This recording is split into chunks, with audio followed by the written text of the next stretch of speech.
What's going on, everyone? The Competitor here, back with another custom variations video for MK11. Now this time we are going over Jax. Now you guys know, if you remember back in MKX, I was quite a big Jax player. I thoroughly enjoyed heavy weapons Jax in that game. He was really fun to play, and he was actually a sub to my Johnny. I used him quite a bit in tournament too. He's a very, very solid character. And in this game, I feel like he's not used that often, despite how strong he is. So let's jump into his custom variations. If you guys are new to the channel, feel free to subscribe down below. You know that I post a lot of guides for Mortal Kombat, ranked matches, stuff like that. I'm also venturing into other fighting games. Also, special shoutouts to D-Man2718 and Mark Foran for being my superstar supporters on the channel. Thank you guys so much for your support. Now, getting into Jax, Jarek Killer. This isn't a brutality, this is a fatality, alright? This variation is absolutely insane. I know what you guys are thinking. I've seen a few Jax players with the same variations, and I almost agreed with them, except for one point. So let's jump into it. This Jax, I have the 3 abilities to add the extra combo attacks that lead to plus frames or the overhead mix-up, quad grab, and duck and weave. Now, instead of duck and weave, everyone's opting for the strings, this with the overhead, where Jax keeps, you know, punching them in the head, right?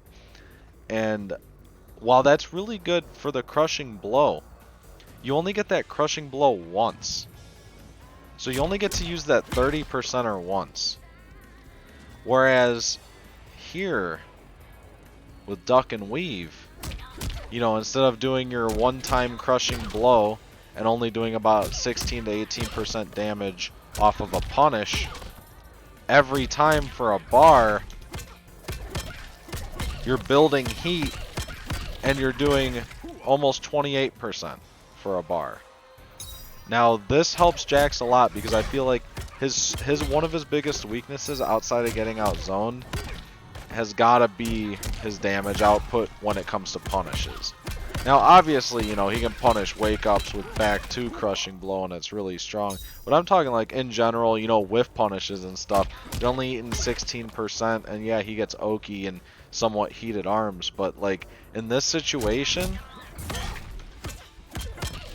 he gets full heated arms off of a basic B&B. And then you can go for a throw crushing blow. Easy as that, right? It's such a good game plan. Like a hit confirm launcher with Jax. Who would have thought? You know, like it makes him so much more complete, in my opinion. And it doesn't just make him scary when he has heated arms and he opens you up. You know, it makes him scary because you're eating that damage. Every time you're eating 28% every time he touches you, rather than just waiting until he has heated arms. But there is one more point with this too, and you know, when you do have your arms heated up or whatever, you still get pretty good damage mid-screen because you can still opt to go for your one crushing blows. So, like, you know, hit confirm launcher. Oops. Let's just go to level 2 really quick. I think that's okay. So hit confirm launcher, bop. Whoops. I don't know how I got sweep. If you do stand 4, this is such an easy combo. Look at that. That's an easy 38%. You know, it's so powerful to be able to launch mid-screen without having to, you know, do a jump or like a back 2 crushing blow. It's pretty crazy, like the fact that Jax has this. I think having the hit confirm launcher is very important for him because it makes his punishment game a lot scarier. Now, you do miss out on the down 1 back forward 2 mind game, but you know, it's a price you gotta pay because duck and weave can actually be used in a lot of situations too to go under high projectiles, right? Because he ducks down. And then you can also cancel out of it. So, like, if your opponents are so scared to press buttons, you could always just cancel them to duck and weave and go for a throw. He also has a low option off of it. All kinds of fun stuff. If you want to go for that risky stuff, I mean that's up to you. But I don't usually play like that. I usually just go for the brutality with that, because I like Grin and Bear it a lot. So that's the variation I played. Now let's go to his other moves. Gotta give him the command grab. This thing is so good. Only grabs, right? Such a good command grab. Too bad it's a high, but if it wasn't, it would be busted. You got the crushing blow off of it if you could actually do it. Whoops.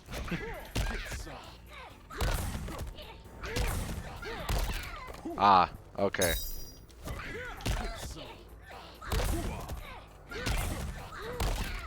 Really, that didn't do it? It's hard to hear without, it's hard to do it without the sound, because like usually you just listen to his grunt. Yeah, there we go. Okay. So, you know, Jax gets a 35% crushing blow off a command grab that's unbreakable. So if you got bar at the end of the game and you need to finish him off, that's all you got to do. Now let's get into why I chose the other strings as well. So if we set them to stance hold, we got down one tick throw. Whoop. Got to set them to block. Stance hold. So we got down one tick throw, and think about that. Any of these can be that 35%. Oh, plus, not to mention really quickly, he could use the command grab as a combo ender. If you want to side switch. You know, it does more damage too. You know, because what does this do? This does 27.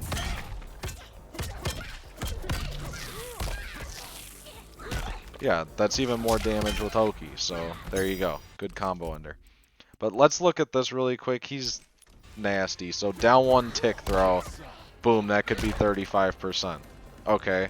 Down 1-2 tick throw. Same thing. 1-2 doesn't tick throw. Stand 1 tick? No, stand 1 does not tick throw. Stand 2, no. So his only mix-up was off of down 1, really. But then they added in these strings, right? This is 2-2, 1-1, 2-2. It's unsafe on block. The last hit is an overhead, which gives Oki if it hits. Now he has another part to this. 2-2, 1-1, 2-2, 1. Which, if you guys see, that's +4. Now it's a high, they can duck it, but that's a read they gotta make because then they take the overhead. So that's something you have to enforce. And what frame traps after after +4? Your 9-frame mid. And what do you get if they try to press after your 9-frame mid? They get launched. So that's how those play into each other. But there's one more thing about this. So let's go back to the string for a minute. So that's already scary. You know, you got to mix up making Jax +4 on block, which then, you know, if you're scared to press a button because he punished you, you know, you're going to eat that 35% command grab, right? So, like, you know, once you have that, like, stuck in their heads, like, hey, he's going to do that, and then they got to guess between either a 28% combo launch or an unbreakable command grab, you throw in the other options. So they're so worried about the ending there, right? But what if I told you that this string to stagger was safe? That's -4, right? So that's stagger options. Then you can go for a down 1 tick throw. But it gets better. What if I told you this string itself tick throws? 2-2, 1-1, 2-2 on the third hit. On the third hit, tick throws. That's a legitimate tick throw. That's so messed up. That's so messed up. Because then the fourth hit's safe. So there's nothing to worry about. So that's a scary mix-up, right? And then you're like, okay, well, you know, maybe it's getting red. It reminds me of Aaron Black from MKX, his punch string that had the command grab mix-up. But right here, on the 5th hit too. So you could do it on the 3rd hit. Boom, that's 35%. or on the 5th hit. Now, ducking, neutral ducking will beat the plus on block option here, and it will beat the command grab because the command grab is a high. So that's where you get the respect of the overhead to come in, of the very last hit of the string. But to have a command grab option off of that as well when they're just trying to look out for the plus frames, scary stuff, man. Jax is messed up. Like, I think going off the 3rd hit on this, that's so messed up. I love it.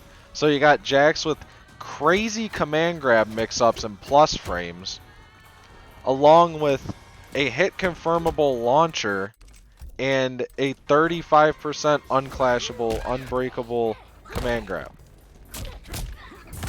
Like, what else could you want? This character's amazing. I love it. Like I said, he does get zoned out, but verse a lot, he can trade with his heated up arms, and they do come out really fast. So, you know, you could use that to work your way in. Not to mention he has a really good wave dash he's working with. So I hope you guys enjoyed this breakdown of Jax. Let me know if you guys prefer doing the heated arm strings that lead to the crushing blow over having a hit confirm launcher. Like I said, I just prefer this simply because you get more damage for each punish rather than having to, you know, only cash out when you have heated arms.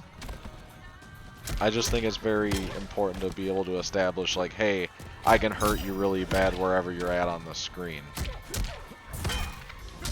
Right? Like, I think that's super important. Especially with how easy it is to crushing blow off this. Like, my mom could literally just do this combo. Whoop. I can't even do this combo. Look at that. It's such an easy crushing blow combo. Gotta love it. Anyways, guys, I hope you enjoyed this breakdown, and I hope you look forward to the next ones that I make. Like I said, I have a few more characters up my sleeve I've been messing with that are really enjoyable to play in customs, so I'm really looking forward to this patch. Alrighty, thank you for tuning in.